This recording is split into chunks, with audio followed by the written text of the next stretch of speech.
بسم اللہ الرحمن الرحیم۔ السلام علیکم پیارے بچوں، کیسے ہیں آپ؟ امید ہے کہ آپ سب لوگ خیریت سے ہوں گے۔ آج ہم اپنے اردو ادب میں سبق نمبر 6 پڑھیں گے، جس کا عنوان ہے چین کی بانسری، اور یہ ایک چینی لوک کہانی ہے۔ اچھا، لوک کہانی وہ ہوتی ہے جو کہ کسی بھی علاقے کی ایک مخصوص کہانی ہوتی ہے، جو کہ سینہ بہ سینہ ایک دوسرے لوگ جو ہیں وہ ایک دوسرے سے بیان کرتے ہیں، اور وہ بہت زمانے سے چلی آ رہی ہوتی ہے کہ جیسے ایک مثال اس کی ہم یہ دے سکتے ہیں کہ جیسے ہمارے جو بزرگ تھے وہ اپنے بچوں کو سنائیں، ان کے بچے اپنے بچوں کو سنائیں، تو یہ ایک نسل در نسل کہانیاں چلتی ہیں یہ مخصوص علاقوں کی، تو اس کو ہم لوک کہانی کہتے ہیں۔ اب ہم اپنی اردو کی کتاب کا صفحہ نمبر 67 یعنی کہ 67 کھولیں گے اور اس کی بلند خوانی کریں گے۔ چین کی بانسری چینی لوک کہانی۔ سب سے پہلے ہم اس کا تعارف پڑھیں گے کہ لوک کہانی ایسی کہانی کو کہتے ہیں جو کسی ملک یا علاقے کے لوگوں کے ذریعے سینہ بہ سینہ آگے بڑھتی چلی آ رہی ہو۔ لوک کہانی میں مخصوص علاقائی ثقافت بھی نمایاں دکھائی دیتی ہے۔ آئیے پڑوسی ملک چین کی مشہور لوک کہانی پڑھتے ہیں۔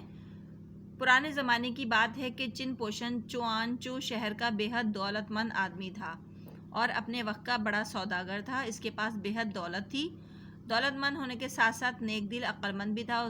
ان کی زندگی اتنی مصروف تھی کہ خدا کی پناہ، نہ اس کے پاس سونے کا وقت تھا، نہ سکون سے کھانے پینے کا ہوش، اور نہ ہی اپنے بیوی بچوں کے ساتھ گزارنے کے لیے فرصت کے چند لمحات۔ وہ دن بھر اپنے کام میں مصروف رہتا، شب بھر کی کاروبار کی فکریں اسے الجھائے رکھتیں۔ اس کی بیوی اس کا بے حد خیال رکھتی تھی، سوچا کرتی کہ کام کے ساتھ ساتھ آرام اور تھوڑی تفریح بھی ضروری ہے۔ وہ کہتی، آپ کچھ دیر آرام کیوں نہیں کرتے؟ کام کا کیا ہے، ہوتا ہی رہے گا۔ چن پوشن جواب دیتا، بیگم یہ تو بالکل ایسی بات ہوئی جیسے کوئی آدمی شیر پر سوار آدمی سے کہے کہ تم اس درندے کی کمر سے پر بھر کے لیے اتر کیوں نہیں جاتے؟ اور وہ جواب دے کہ اگر میں اترا تو شیر مجھے کھا جائے گا۔ چن پوشن کے پڑوس میں غریب آدمی رہتا تھا، اس کا نام لی تھا۔ چن پوشن جتنا امیر تھا، لی اتنا ہی غریب۔ وہ بیچارہ محنت مزدوری کر کے اپنے بیوی بچوں کا پیٹ پالتا تھا، بہت محنت کرتا، لیکن مزدوری بہت تھوڑی ملتی تھی۔ اتنے پیسے مل جاتے کہ وہ روکھی سوکھی کھا لیتا اور موٹا جھوٹا پہن کر گزارا کر لیتا۔ جب وہ شام کو تھکا آ رہا تھا تو آتے ہی پہلا کام یہ کرتا کہ اپنے دن بھر کی کمائی اپنی بیوی کی جھولی میں ڈال دیتا۔ اب اسے کسی بات کی فکر نہ تھی کہ دال روٹی کھا کر خدا کا شکر ادا کرتا تھا۔ گرمیوں کے دنوں میں جب شام کا جھٹپٹا ہولے ہولے پھیلتا، وہ اپنی جھونپڑی کے باہر بانسری لے کر بیٹھ جاتا اور سریلے سروں میں کوئی گیت چھیڑ دیتا۔ اسے اپنی زندگی بے حد پیاری تھی اور اپنی قسمت پر ناز تھا۔ گرمیوں کی خاموش شاموں میں اس کی بانسری کی میٹھی لے دور دور تک پھیل جاتی اور ہواؤں کی لہروں پر ڈولتی، چن پوشن کے کانوں تک بھی پہنچتی، مگر چن پوشن کو سننے کی فرصت کہاں تھی۔ ہاں، بانسری کی دھن چن پوشن کی بیوی کو بہت اچھی لگتی تھی۔ وہ دل ہی دل میں کہتی، کتنی حیرت کی بات ہے، غریب لی اپنی غریبی کے باوجود کس قدر خوش ہے، اور میرا شوہر جو اتنا دولت مند عقل مند ہے سارا دن کام دھندے میں پھنسا رہتا ہے۔ مجھے کتنی خوشی ہو کہ اگر میرا شوہر بھی اسی طرح آرام سے بیٹھ کر بانسری پر کوئی میٹھی راگنی چھیڑے۔ ایک دن اس نے یہی بات چن پوشن سے بھی کہی۔ چن پوشن نے حساب کتاب کا رجسٹر ایک طرف رکھا اور مسکرا کر بولا، داناؤں نے کہا ہے کہ غریبوں کے پاس وقت بہت ہوتا ہے۔ اگر تم چاہتی ہو کہ لی شام کے وقت گانا بجانا چھوڑ دے تو کل ہی لو، میں اس کا بندوبست کیے دیتا ہوں، لیکن میرا خیال ہے کہ اس کے ساتھ زیادتی ہوگی۔ بیوی نے بے صبری سے پوچھا، کیا کریں گے آپ؟ میں اس کو کچھ روپے دے دوں گا۔ بیوی نے ہنس کر کہا، لیکن روپے لے کے تو وہ زیادہ خوش ہوگا۔ چن پوشن نے جواب دیا، دیکھیں گے، اگر کل تم نے اسے بانسری بجاتے سنا تو میرا نام بدل دینا۔ دوسرے دن صبح سویرے چن پوشن نے لی کو بلانے کے لیے نوکر بھیجا تو وہ دوڑا دوڑا آیا۔ لی کو دیکھ کر چن نے کہا، آؤ لی بھائی، میرا بہت دل چاہتا ہے کہ تم سے ملوں، تمہارا حال پوچھوں، مگر فرصت نہیں۔ کہو کیسی گزر رہی ہے؟ لی بے چالہ گھبراہٹ کے مارے کبھی ایک پیر پر کھڑا ہوتا، کبھی دوسرے پر، ہکلاتے ہوئے کہنے لگا، جناب آپ تو جانتے ہی ہیں کہ مجھ جیسے غریب مزدور کی زندگی کیسے گزر سکتی ہے۔ ہمیشہ یہ ہوتا ہے کہ کام بہت سخت، اجرت بہت کم، مگر میری بیوی بہت سگھڑ سمجھدار ہے، اس لیے برا بھلا گزارا ہو ہی جاتا ہے۔ چن پوشن مسکرایا اور بولا، ہاں بھائی، میں اکثر سوچتا ہوں کہ تم محنت زیادہ کرتے ہو اور اس کا معاوضہ تمہیں کم ملتا ہے۔ تم میرے پڑوسی ہو، میں تمہیں خوشحال دیکھنے کے لیے تمہاری کچھ مدد کرنا چاہتا ہوں، یہ لو 5000 اشرفیاں، ان سے کوئی کاروبار کر کے خوشحال زندگی بسر کرو۔ لی اتنی بڑی رقم کا سن کر احسان کے مارے زمین تک جھک گیا۔ اسے چن پوشن کا شکریہ ادا کرنے کے لیے الفاظ تک نہ مل رہے تھے۔ بڑی مشکل سے چن کے گھر سے نکلا، دوڑتا ہوا گھر میں داخل ہوا۔ اس کی سانس پھولی ہوئی تھی، خوشی کے مارے اس سے بولا نہ جا رہا تھا۔ خیر اس روز وہ کام پر نہ گیا، سارا دن بیوی کے ساتھ مل کر نئے کاروبار کے لیے صلاح مشورے کرتا رہا۔ انہیں کھانے تک کا ہوش نہ رہا، ان کا دماغ تو اشرفیوں اور نئے کاروبار میں الجھا ہوا تھا۔ ادھر چن پوشن کی بیوی کھڑکی کھولے لی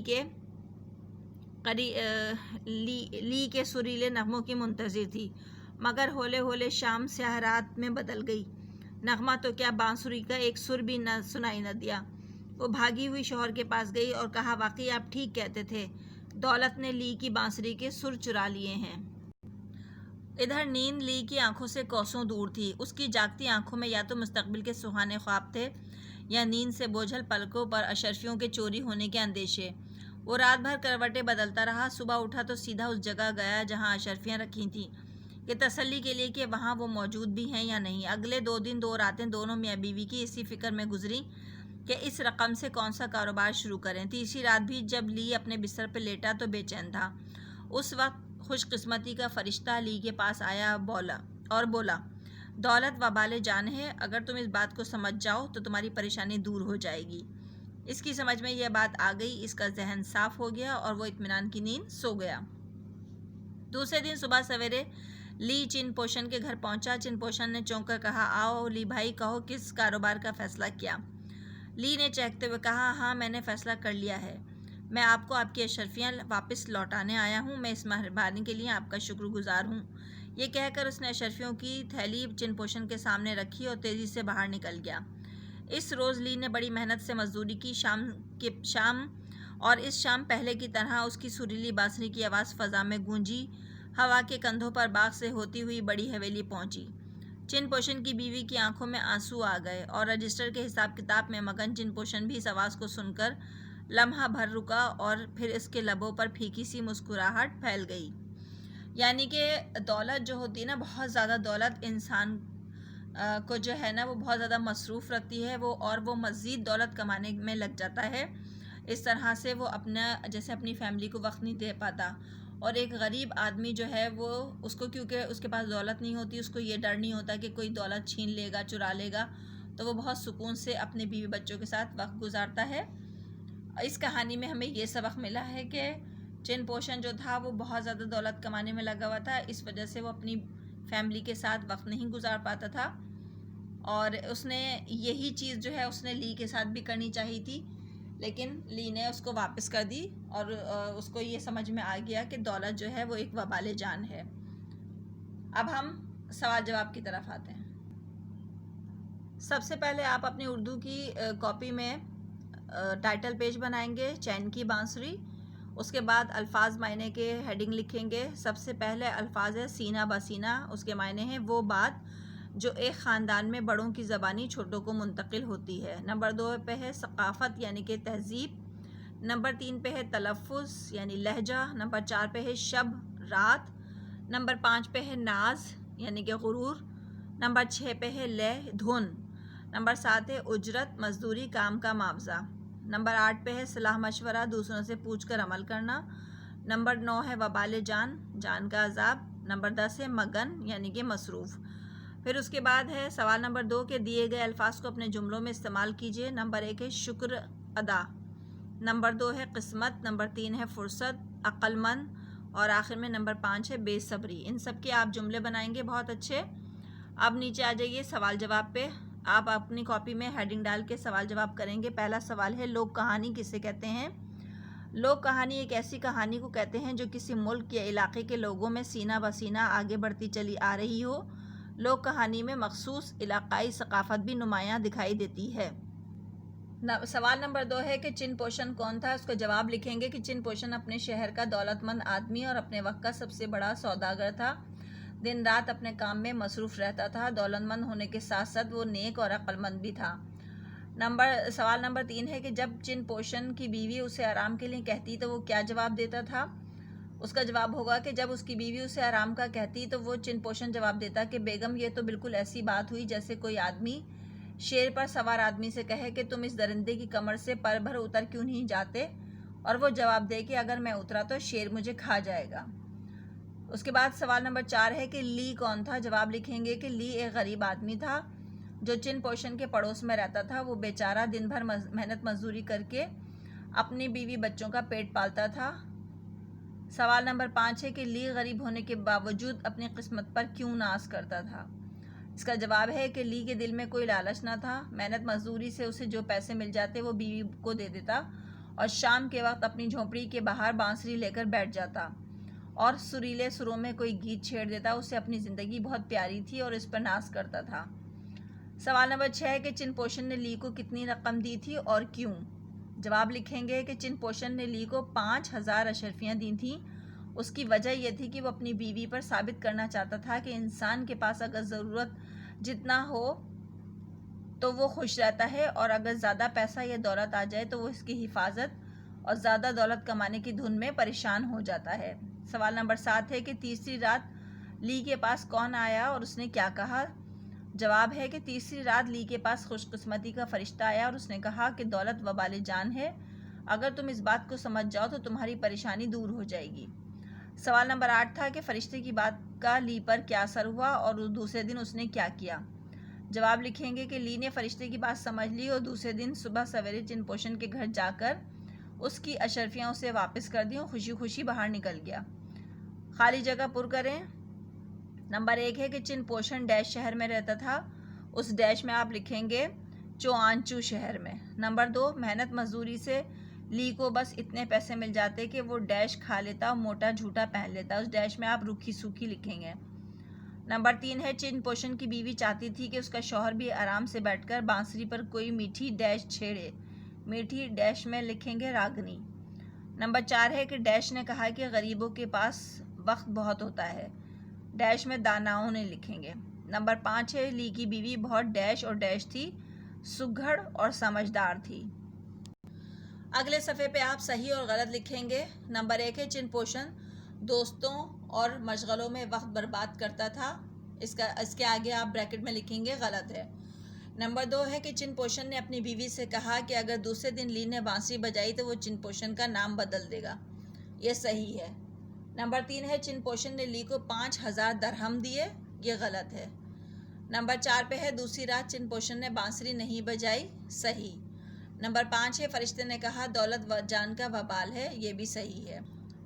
اب آپ اگلے صفحے پہ کہانی چین کی بانسری کا مرکزی خیال لکھیے۔ مرکزی خیال کی ہیڈنگ لکھیں گے اور پھر اس کا لکھیں گے کہ یہ ایک لوک کہانی ہے جس میں یہ بتانے کی کوشش کی گئی ہے کہ دولت سب کچھ نہیں ہوتی۔ دولت مند شخص کے پاس نہ اپنے لیے وقت ہوتا ہے، نہ بیوی بچوں کو وقت دے پاتا ہے، اس کا تمام وقت دولت کمانے میں صرف ہوتا ہے۔ لیکن اس کے برعکس ایک غریب شخص جو دن بھر منت مزدوری کر کے گھر آتا ہے، اس کے بعد اس کا تمام وقت سکون سے اپنی بیوی بچوں کے ساتھ گزرتا ہے۔ اس کے سر پہ کوئی بوجھ نہیں ہوتا، نہ اسے زیادہ سے زیادہ دولت کمانے کی فکر ہوتی ہے اور نہ اس کی رات کی نیند حرام ہوتی۔ اس کہانی میں 2 آدمیوں کی مثال دی گئی ہے، ایک بہت امیر اور ہر وقت مصروف رہنے والا شخص ہوتا ہے، جبکہ دوسرا غریب لیکن مطمئن زندگی گزارنے والا۔ ہم کو اس کہانی سے یہی سبق ملتا ہے کہ انسان کو دولت کمانے کے ساتھ ساتھ کچھ وقت اپنے چین اور سکون کے لیے بھی نکالنا چاہیے۔ اب سوال نمبر 7 ہے کہ کہانی چین کی بانسری کا خلاصہ لکھیں۔ نیچے ہیڈنگ ڈال کے آپ لکھیں گے یہ ہمارے پڑوسی ملک چین کی لوک کہانی ہے جس میں مخصوص علاقائی ثقافت نمایاں نظر آتی ہے۔ اس کہانی میں ایک دولت مند شخص چن پوشن کے بارے میں بتایا گیا ہے کہ جو کہ چوانچو شہر کا سوداگر تھا۔ اس کی زندگی اتنی مصروف تھی کہ اس کے پاس اپنی بیوی بچوں کے لیے وقت نہ تھا۔ اس کی بیوی اس کو بہت منع کرتی کہ کام کے ساتھ آرام بھی ضروری ہے، لیکن وہ نہ مانتا۔ اس کے پڑوس میں غریب آدمی لی رہتا تھا، وہ محنت مزدوری کرتا تھا، اسے کسی بات کی فکر نہ تھی، روکھی سوکھی کھا کر خدا کا شکر کرتا اور رات کو بانسری بجایا کرتا۔ چن پوشن کی بیوی کو بانسری کی آواز بہت اچھی لگتی، وہ چاہتی تھی کہ اس کا شوہر بھی اسی طرح وقت گزارے۔ یہ بات جب اس نے اپنے شوہر سے کہی تو اس نے لی کو 5000 اشرفیاں دی کہ وہ بانسری بجانا بھول جائے۔ یہی ہوا کہ اشرفیاں ملتے ہی وہ اور اس کی بیوی اس فکر میں پڑ گئے کہ ان کو کیسے خرچ کیا جائے، اور اس نے اس وجہ سے بانسری بجانا چھوڑ دی۔ لیکن جلدی وہ اس حقیقت کو سمجھ گیا کہ دولت اس کے لیے وبال جان ہے، اس لیے اس نے یہ اشرفیاں واپس کر دی اور اسی طرح سے اپنی زندگی گزارنے لگا جس میں چین اور سکون تھا۔ دن کو محنت تھی اور رات کو بانسری کی دھن۔ اچھا، یہ اس کا خلاصہ تھا۔ اب یہ سبق ہمارا مکمل ہوا۔ آپ لوگ بہت صفائی سے اور بہت اچھے طریقے سے سارا کام اسی طرح کریں گے انشاءاللہ۔ پھر ہم اپنے نئے عنوان کے ساتھ ملیں گے۔ اللہ حافظ۔